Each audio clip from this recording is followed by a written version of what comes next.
네, 오늘이 3월 29일 이제 3월달 마지막 주일인데요. 바울과의 항해 우리는 지금 사도행전 시작하면서 25번째 공부를 하고 있습니다. 오늘 하나님 말씀의 제목을 주여 그럴 수 없나이다 이렇게 정했습니다. 주여 그럴 수 없나이다. 사도행전을 시작하면서 사도행전 10장을 시작하면서 우리는 가이사랴에 고넬료라는 사람이 있으니 이달리아 부대라는 군대의 백부장이라 이렇게 시작한 것을 보게 됩니다. 자, 가이사랴라는 지역이 있습니다. 고넬료라는 사람이 있습니다. 그리고 그 사람이 가지고 있는 스펙들을 우리가 보게 되는데요. 가이사랴는 우리가 아는 대로 로마 총독부가 있었던 그런 지역입니다. 빌라도 관저가 있었죠. 후에 이제 사도 바울이 2년 동안 구금에 있었던 그런 지역이기도 한데 거기에 고넬료라고 하는 백부장이 있었습니다. 로마 군대에 100명의 부하를 데리고 있는 아주 건장한 청년이라고 말씀을 드릴 수가 있지요. 그러니까 부하들을 거느리고 있었으니까 아마 영향력도 있었던 사람이고 왕을 가까이서 이렇게 섬기는 사람이기 때문에 충성심도 있었을 거고 건강한 사람이고 엘리트였고 그리고 여러 로마 장군들 가운데 군인들 가운데 뽑혀온 이런 사람이라고 볼 수가 있겠습니다. 뿐만 아니라 승진의 기회도 있었고 또 이제 왕과 가까이 하기 때문에 왕을 통해서 어떤 일이 일어날 수도 있는 이런 앞으로 훌륭한 장래를 가지고 있는 이런 사람들이라고 볼 수가 있는데 이 사람이 다른 사람과 좀 다른 게 있었습니다. 온 집안이 경건하고 하나님을 두려워했다라고 누가는 조금 다르게 설명을 했는데 우리가 어떻게 보면 유대인들에게 아니면 오늘 그리스도인들에게 하나님을 경외한다 하는 말은 보통 말을 드릴 수가 있습니다. 왜냐하면 우리는 다 하나님을 경외하니까요. 그런데 이 로마 백부장에게 하나님을 경외한다 하는 말은 이 보통 말이 아닙니다. 왜냐하면 아시는 대로 그리스가 이제 로마에게 멸망을 했습니다. 로마가 그리스를 점령을 했죠. 그런데 당시에 그리스에는 문학도 발달했고 철학도 발달했고 많은 것이 발달했지만 특히 우상이 참 많았습니다. 우리가 아는 대로 그리스에는 사람 많고 우상이 많았습니다. 어떤 우상은 이름을 줄 수가 없기 때문에 알지 못하는 신, unknown god이라 이래가지고 이름도 없는 무명의 신도 있었습니다. 그러니까 뭐 태양신, 달신, 별들도 각각 별마다 이름을 다 붙여줬고요. 바다신, 또 산신, 들신, 풍요의 신, 다산의 신, 여자신, 남자신, 어린아이의 신, 아름다움의 신, 전쟁의 신, 온갖 자기들이 생각할 수 있는 모든 거에다가 신을 붙여놨습니다. 헤아릴 수 없이 많았습니다. 그런데 로마가 그리스를 딱 점령해 놔가지고 이 로마 사람들도 마찬가지로 이름은 틀리지만은 그렇게 많은 신들을 만들어서 섬기고 있었습니다. 군인이기 때문에 아마 더 많은 다른 신들을 가질 수 있었을 거예요. 그런데 이 사람은 다른 게 있었는데 경건하고 하나님을 두려워했다 그랬습니다. 아주 다른 점이에요. 이분은 로마 사람이지만 이방 사람이지만 하나님을 섬기는 그런 사람이었습니다. 뒤에 22절에 가서 보면 의로운 사람이고 유대인에게서 칭찬을 받는 사람이고 좋은 일을 많이 해서 구제하는 그런 사람이었다고 소개를 하고 있습니다. 그러니까 가이사랴의 고넬료라고 하는 사람, 우리는 지역도 이제 보게 되고 그리고 고넬료라고 하는 인물도 보았습니다. 근데 그 고넬료가 하루는 기도하러 올라갔습니다. 오후 3시. 그러니까 유대인들로 말하면 이제 가장 많은 사람들이 성전에 올라가서 기도하는 그 시간입니다. 유대인들은 하루에 2끼를 먹었습니다. 그러니까 오늘 우리가 말하는 브런치처럼 아침을 좀 느릿하게 먹고 그리고 오후에 좀 또 일찌감치 점심 겸해서 저녁을 먹으니까 하루에 3끼를 먹는 게 아니라 하루에 2끼를 먹고 그렇게 살았습니다. 그런데 오후 3시면 이제 유대인들이 가장 많이 성전에 모이는 저녁 예배 시간입니다. 아침 예배에 빠진 사람들이 점심 예배에서 빠진 사람들이 저녁 하루가 지기 전에 하나님 앞에 예배를 바치는 그런 시간이었는데요.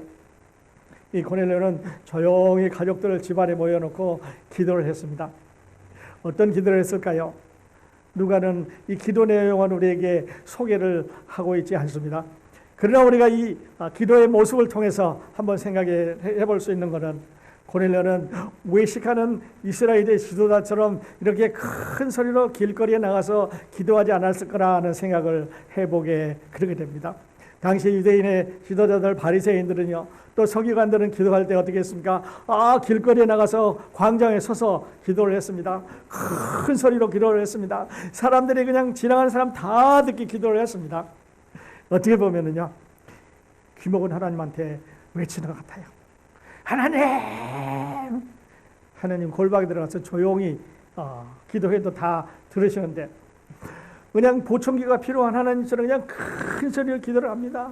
치매 걸린 하나님처럼 그냥 기도를 하고 또 하고 중언하고 부언하고 같은 말을 대하고 되풀이하고 막 이렇게 기도를 해서 사람들이 볼 때는 저 사람이 큰 소리로 기도를 하기 때문에 훌륭한 사람이다, 신앙이 좋은 사람이다, 그렇게 볼 수 있지만, 그러나 예수님의 기도에 관한 내용은 그런 게 아니었죠.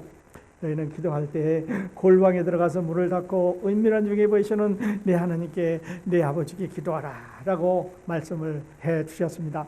조용한 가운데도, 묵상 가운데서도 기도하는 이런 우리들 모습을 볼 수가 있죠. 내가 처음에 이제 미국에 와서 신학교에 입학을 했는데 운전수가 운전을 하고 갑니다. 그리고 학생들이 뒤에 타는데 눈이 많이 왔어요. 운전수가 제안을 합니다. 여러분, 우리 기도하고 갑시다. 그래서 저는 이게 한국식 사고 방식으로 기도를 하기 때문에 차를 이제 길가에 세우고 기도를 할 모양이다 그랬는데, 그렇지 않았습니다. 운전을 하고 가면서 하나님께 이렇게 안전하게 가게 해달라고 기도하는 모습이 아직도 제 마음 가운데 남아 있는데요. 필요한 자리에서 마음속으로 또 기도할 수 있고, 우리가 필요한 걸 알아낼 수 있는 이런 것이 기도였는데, 우리가 기도를 생각해 보면, 물론 고넬료의 기도의 내용은 포함되어 있지 않지만 아마 고넬료는 이스라엘의 하나님을 사모하고 예수 그리스도를 사모하고, 저 사람들이 저렇게 지금 전하고 있는 이 얼마 전에 예루살렘에서 십자가에 못 박아 죽였던 그 예수 그리스도의 복음에 대해서 아주 열망하고 있었던 것이 틀림없습니다. 여러분, 그런데 우리 기도 가운데 바벨론으로 포로로 잡혀갔던 다니엘의 기도를 생각을 해볼 수가 있습니다. 유대인으로서 바벨론 궁전에 포로로 잡혀가서 다니엘은 기도를 했습니다. 매일 기도를 하루에 3번씩 기도를 했습니다. 그리고 궁전에 이제 들어가서 기도를 했는데, 여러분, 이런 기도는 어떻게 했을 것 같습니까? 우리는 사무엘의 어머니 한나의 기도를 생각해 볼 수가 있습니다. 이 한나는 어린아이를 갖고 싶은 이런 여인이었죠.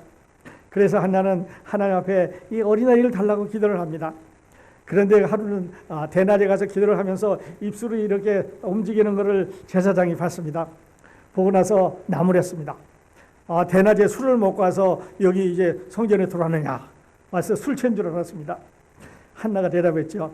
저는 마음이 슬픈 여자라 술을 먹은 게 아니라 지금 내 마음에 있는 걸 하나님 앞에 아뢰고 있습니다. 조용히 하나님 앞에 기도를 했습니다.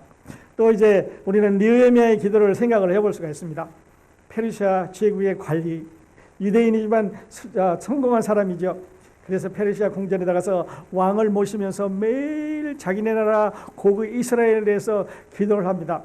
마치 오늘 우리가 미국에 살지만 한국에 일어나는 일에 대해서, 한국에서 일어나고 있는 여러 가지 상황에 대해서 이제 기도를 하고 관심을 갖고 이렇게 하는 거나 마찬가지겠죠.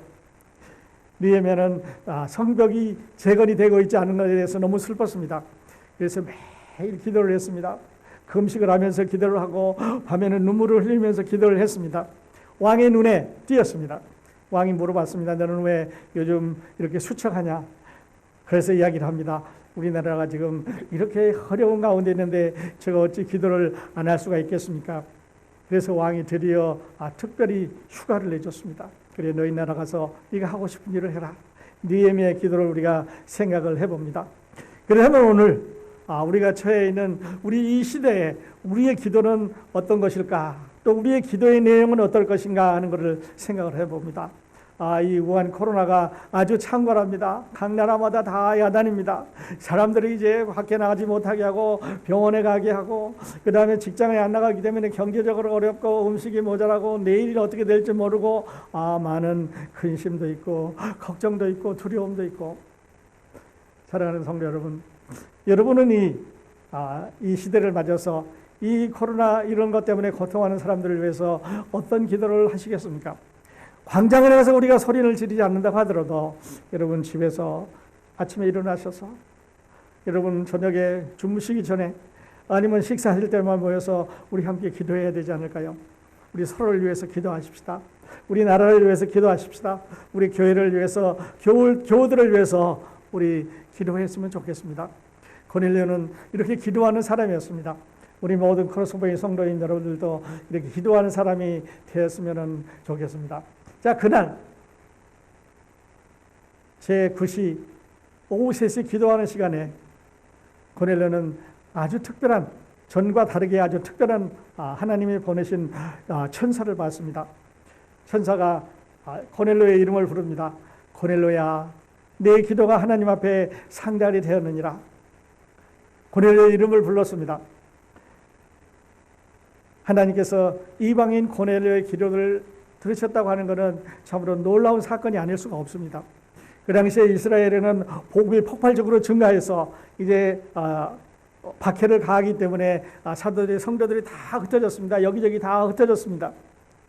그리고 여기저기 흩어진 사람들이 복음을 전하기 때문에 할 얘기가, 스토리가 많이 있습니다. 지역마다 가는 사람마다 특별한 이야기, 특별한 이런 케이스가 생겨날 텐데, 누가는 특별히 이 고넬료 집안에 일어나는 기도의 사건을 우리에게 기록을 해주므로 이 일들이 우리 교회사에, 이 구원사에 얼마나 중요한가 하는 것을 우리에게 소개를 해주고 있습니다.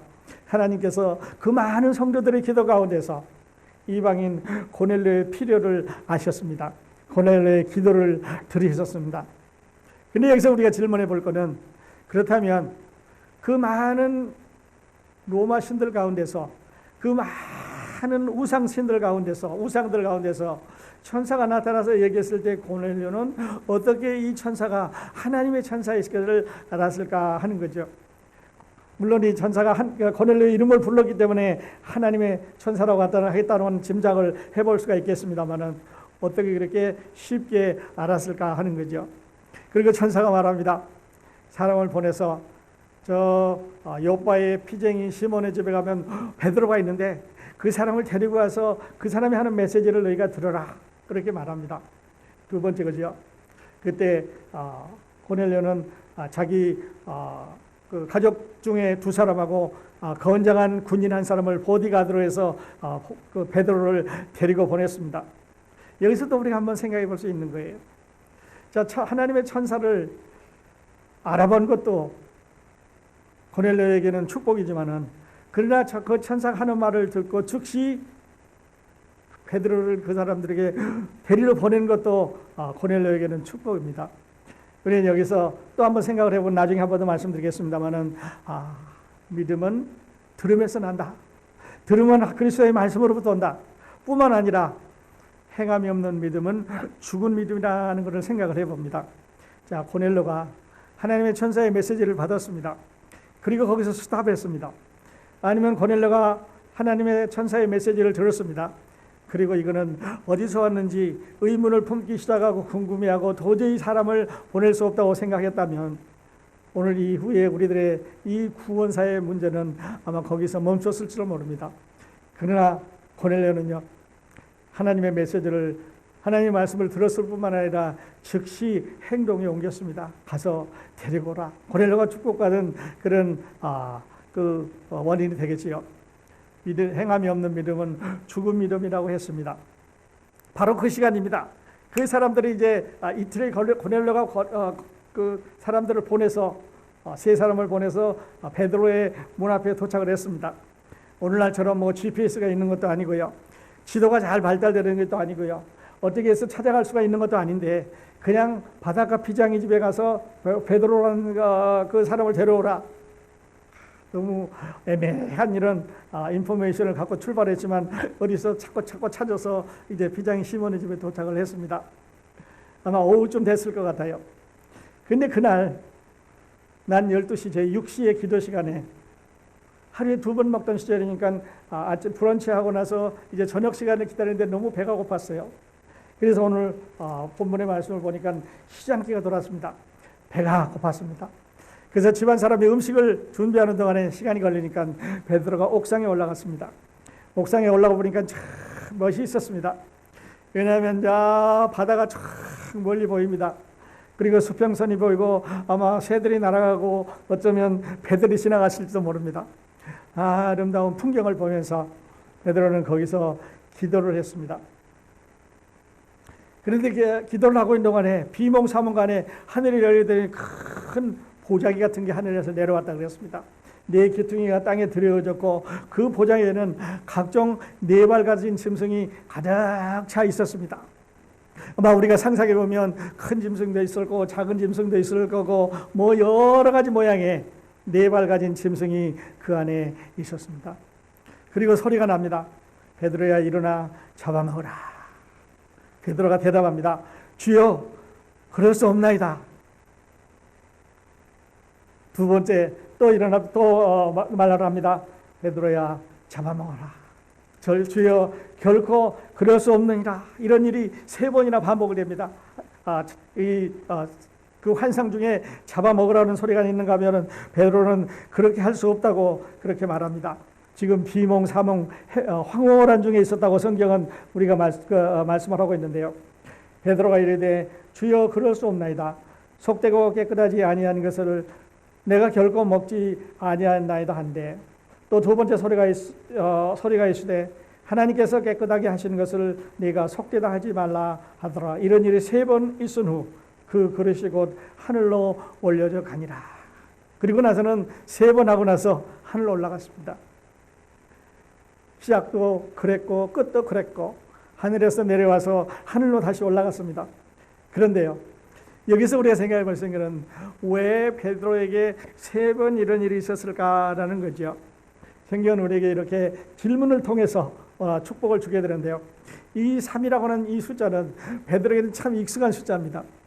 여러분 아시는 대로 베드로가 빌라도 궁전에서 닭 울기 전에 예수 그리스도를 세 번 부인했습니다. 갈릴리 바닷가에서 이제 부활하신 예수님께서 갈릴리 바닷가에 모였을 때 고기잡이를 하고 나서 그 잡은 고기를 요한이 세보니까 153마리가 됐던 그날 예수님께서 베드로를 특별히 불렀습니다. 나야나 시몬아, 네가 나를 사랑하느냐? 내 양을 치라. 내가 나를 사랑하느냐? 내 양을 치라고 세 번 똑같은 질문을 하고 똑같은 대답을 합니다.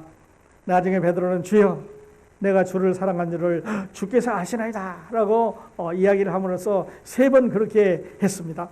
오늘뿐만 아니라 오늘 여기서도 또 세 번 하늘에서 보자기 같은 걸 내려와서 베드로야 잡아먹어라. 주여 그렇게 할 수 없습니까? 베드로야 잡아먹어라. 주여 그렇게 할 수 없습니다. 베드로야 잡아먹어라. 주여 그렇게 할 수 없습니다. 세 번 똑같은 이런 반복된 일이 있었는데요. 왜 세 번일까 하는 거죠. 하나님께서 하신다고 하는 확정입니다. 한 번이 아니고 두 번이 아니고 세 번이라고 하는 하나님의 숫자를 사용함으로 인해서 하나님께서 이 일은 하나님께서 하신다 하는 말씀인데요. 성경이 이렇게 세 번 반복함으로 인해서 확신을 주는 또는 확증을 시켜주는 일들이 그런 광경들이 여러 번 있는 것을 보게 됩니다. 에스겔서 21장에서 에스겔 선지자는 내가 그것을 파괴하겠다는 그 파괴하겠다는 말을 세 번 반복하는 말을 듣습니다. 이사야서 6장과 요한계시록 4장에서는 하나님의 천사가 거룩하다 거룩하다 거룩하다 홀리 홀리 홀리라고 하는 말을 세 번을 듣게 됩니다. 하나님의 그 거룩을 나타내는 거지요. 그리고 계시록 8장 13절에서는 이 세상의 어려운 이런 대환란을 통해서 화가 있으리로다. 화가 있다 이렇게 세 번 반복함으로 이 세상에 종말에 내려지는 일이 화에 대해서 말씀을 했습니다.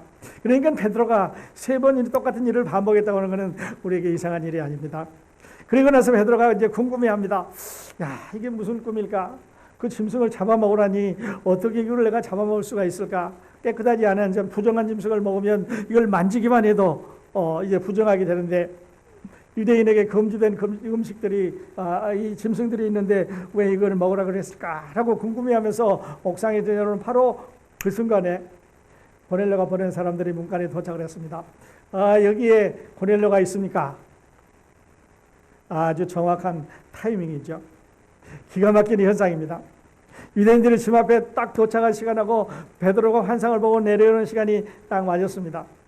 시몬이라고 하는 베드로가 여기 있느냐, 타이밍이 맞았어요. 그래서 베드로는 자기가 내가 베드로인데 어떻게 왔느냐 이렇게 묻습니다. 그래가 그랬을 때 거기서 온 사람들은 자기 주인에 대해서 이야기를 합니다. 우리 주인 고넬료는 의인이고 하나님을 경외하는 사람이고 매일 기도하는 사람이고 이스라엘 사람들에게 또 칭찬받는 사람이고 이런 사람인데 어느 날 천사의 그 환상을 꿈을 보고 우리를 여기를 보내서 당신을 데려오라고 그랬습니다. 베드로는 그 사람들의 얘기를 들으면서 이야 정말 귀하다. 거기 사람들이 보낸 그 고넬료가 보낸 이방인들이 보낸 사람들과 자기가 본 환상을 생각을 해봅니다. 그래서 이제 이렇게 됐구나 하는 것을 알게 되는 거죠. 그리고 베드로는 곧 준비를 하고 그 사람들을 따라갑니다. 고넬료의 집으로 이방인 집으로 가는 거죠. 금지되어 있습니다. 이방인 집에 들어가는 것도 금지고 이방인과 같이 있는 것도 금지고 이방인과 사귀는 것은 더더욱다른 금지되어 있는 이런 상황에서 베드로는요 지금 고넬료의 집으로 갑니다. 가니까 고넬료의 집에 사람들이 다 모여 있었고 거기서 이제 다음 주에 말씀드리려고 하는 놀라운 일이 일어나는데요. 제가 이 말씀을 준비하면서 오늘 고넬료하고 사울을 한번 비교를 해봤습니다. 사울과 고넬료. 한 사람은 유대인입니다. 한 사람은 이방인입니다. 한 사람은 유대의 관원입니다. 한 사람은 로마의 백부장입니다. 한 사람은 그리스도를 박해한 사람입니다. 한 사람은 그리스도를 사모하는 사람입니다. 사울은 노정에서 자기가 원하지 않는 땅바닥에서 예수 그리스도를 만났습니다. 그런데 고넬료는 기도하다가 집에서 그리스도를 만났습니다. 바울은 화려한 생애를 이제 이어갑니다. 예수 그리스도를 소개하는 사도가 되었습니다. 그런데 백부장은 여기를 비롯해서 한 번 더 백부장에 관한 이야기가 나올 뿐 전혀 소개가 되고 있지 않습니다. 이들에게 공통점이 있습니다. 두 사람 종교인입니다. 하나는 사울도 또 고넬료도 두 사람 다 열심히 있는 종교인입니다. 충성심이 강한 사람입니다. 한 사람은 로마라는 국가에 충성을 했고 한 사람은 유대교의 특별한 남다른 이런 사람이었다고 말씀을 할 수가 있습니다. 그런데요. 사울이든 고넬료든 두 사람 다 예수 그리스도를 만나서 변화됐다고 하는 공통점이 있습니다. 그리스도를 만나면 유대인이든 이방인이든 군인이든 바리새인이든 남자든 여자든 많이 배운 사람이든 적게 받은 사람이든 동양 사람이든 서양 사람이든 얼굴 색깔의 인종에 관계없이 누구든지 예수 그리스도를 믿으면 구원을 받는다고 성경은 우리에게 말씀을 하고 있습니다. 예수 그리스도는 everybody 누구든지 믿으면 다 구원을 주시는 하나님의 자녀, 하나님의 놀라우신 구세주인 것을 우리가 보게 그렇게 되지요. 이제 이러면서 우리는 오늘 하나님의 말씀의 결론을 한번 내보려고 합니다. 어떻게 적용하고 어떻게 결론할까? 오늘 말씀의 결론을 저는 이렇게 여러분과 함께 맺기를 원합니다. 첫 번째는요. 하나님 왜 베드로입니까? 하는 질문이죠. 하나님 베드로입니까? 왜? 하나님 지금 요한도 있고요. 또 나중에 바울도 있고 또 바나바도 있고 다른 제자들이 많은데 왜 하필이면 베드로를 사용하셔서 여기에 이런 일을 하고 계십니까? 하는 거죠. 지금까지 사도들의 행적을 보면 야고보는 베드로와 야고보와 요한 세 사람 중에서 먼저 순교를 당했습니다. 우리가 아는 대로 스데반이 또 돌로 맞아서 순교를 당했습니다. 빌립은 내시를 전도합니다. 바나바는 사울을 소개하는 일을 맡았습니다. 그런데 베드로는 지금 로마 백부장을 상대하고 있습니다. 왜 그럴까? 왜 하나님은 베드로를 보내셔서 그 일을 하게 하셨을까 하는 거지요. 여러분은 어떻게 생각하십니까? 여러분은 왜 베드로였다고 생각을 하십니까? 이 대답은 아마 이럴 것 같습니다. 하나님의 절대적인 권능입니다. 하나님의 계획입니다. 하나님의 하시는 일은 사람들과 의논할 필요가 없습니다. 하나님이 하신 전능자시기 때문에 하나님이 하시는 계획은 우리가 이해할 수 없는 그런 방법입니다. 그러나 한 가지 분명한 것은 하나님께서 하시는 일이기 때문에 절대적으로 옳은 일이다, 틀릴 수가 없다 하는 것이고, 앞으로 우리가 전개되는 상황을 보면 이 사도행전의 이 지나가는 이야기들을, 이 스토리들을 누가 기록해 놓은 걸 보면 그때는 베드로의 있었을밖에, 그러니까 베드로여야만 한다, 베드로만이 할 수 있었던 일이다 하는 것을 보게 됩니다. 특별히 사도행전 14장 15장에 가서 보게 되면은 베드로라는 이름이 크게 부각이 되는데요, 여기에 이 사람과의 경험이 베드로에게 앞으로 훌륭한 베드로가 되게 하는데 결정적인 역할을 하게 하는 것을 볼 수가 있습니다. 왜 베드로일까? 그렇게 생각하지 마시고 왜 나일까? 이렇게 생각을 해보십시다. 하나님, 왜 저입니까? 나에 대한 계획, 나에게 주어지는 상황, 또 나에게 주어지는 여러 가지 요건들, 우리는 질문해 봅니다. 하나님, 왜 납니까? 그가 하시는 일입니다. 하나님께서 하시는 일입니다. 자, 순종하십시다. 그리고 나에게 주어지는 조건에 대해서 항상 기뻐하면서 감사하면서 그가 나에게 주신 일이고 그가 나를 돌보시는 것에 대해서 우리는 하나님께 감사하면서 이렇게 살아갔으면 좋겠습니다. 두 번째는요, 아까 말씀드렸던 대로 우리 적용의 두 번째는 믿음은 행함이다. 행함이 없는 믿음은 가치가 없는 죽은 믿음이다 하는 거죠. 천사의 말을 듣고 베드로에게 사람을 고넬료가 보냈습니다. 환상을 본 후에 고넬료의 집으로 베드로는 갔습니다. 그러니까요, 베드로가 고넬료의 집에 간 것도, 고넬료가 사람을 보내서 베드로를 불러오게 한 것도 그들이 들은 메시지한 행동이었습니다. 액션. 그래서 야고보 선생이 말한 대로 행함이 없는 믿음은 죽은 믿음이다. 만일에 베드로가 안 갔으면 이방인이기 때문에 나 그 집에 안 가, 이건 율법으로 금지되어 있어, 나는 거기 가면 부정하게 되고 나는 거기 가면 갔다 오면은 이제 유대인으로서 자격이 어려워져, 사람들에게 어려워져, 그러니까 나는 안 가겠다고 버텼으면 이 일은 없습니다. 백부장 고넬료도 나는 로마의 백부장인데 환상이 나타났다 하더라도 그것이 하나님의 환상인지 아니면 하나님의 말씀인지 하나님의 천사인지 내가 몰라. 내가 더 이상 여기서 할 수 없다고 중단시켰으면 이 일은 안 일어났겠지요. 그러니까요, 믿음은 행함입니다. 행함이 없는 믿음은 죽은 믿음입니다. 그러면서 이 두 사람에게는 무엇이 있었냐면 믿음 뒤에 따라오는 확신이 있었습니다. 그래서 확실히 베드로가, 확실히 고넬료가 나를 필요로 한다 이렇게 생각했을 때 베드로도 갈 수 있었고 고넬료도 사람을 보낼 수가 있었습니다. 믿음은 확신입니다. Faith is conviction. 확신이 없는 믿음은 필요 없는 믿음입니다.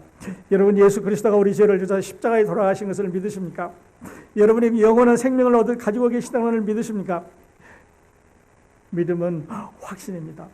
긴가민가 한 거, 그런가 말가 한 거, 그런 것 같기도 하고 그렇지 않은 것 같기도 하는 믿음은 여러분 그런 믿음이 아닙니다.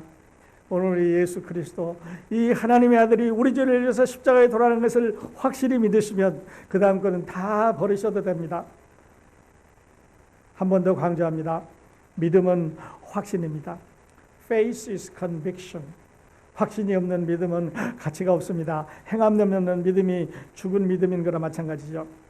자, 베드로, 고넬료, 이방인, 유대인, 이제는 남자, 여자, everybody, whoever believes in him, all welcome. 막힌 담이 다 허물어졌습니다. 용서 못할 죄인 없고 갚지 못할 죄값 없으십니다. 편견 있으셔도 또 선입관 있으셔도 고정관념 있으셔도 이제 다 버리고 오늘 십자가 앞에 내려놓고 오늘 예배 마치면서 예수 그리스도 앞에, 하나님 앞에 나아가는 확실한 믿음, 분명한 믿음, 행함이 있는 믿음 여러분 다 가지시기를 예수 그리스도의 이름으로 축원드립니다. 기도하십시다.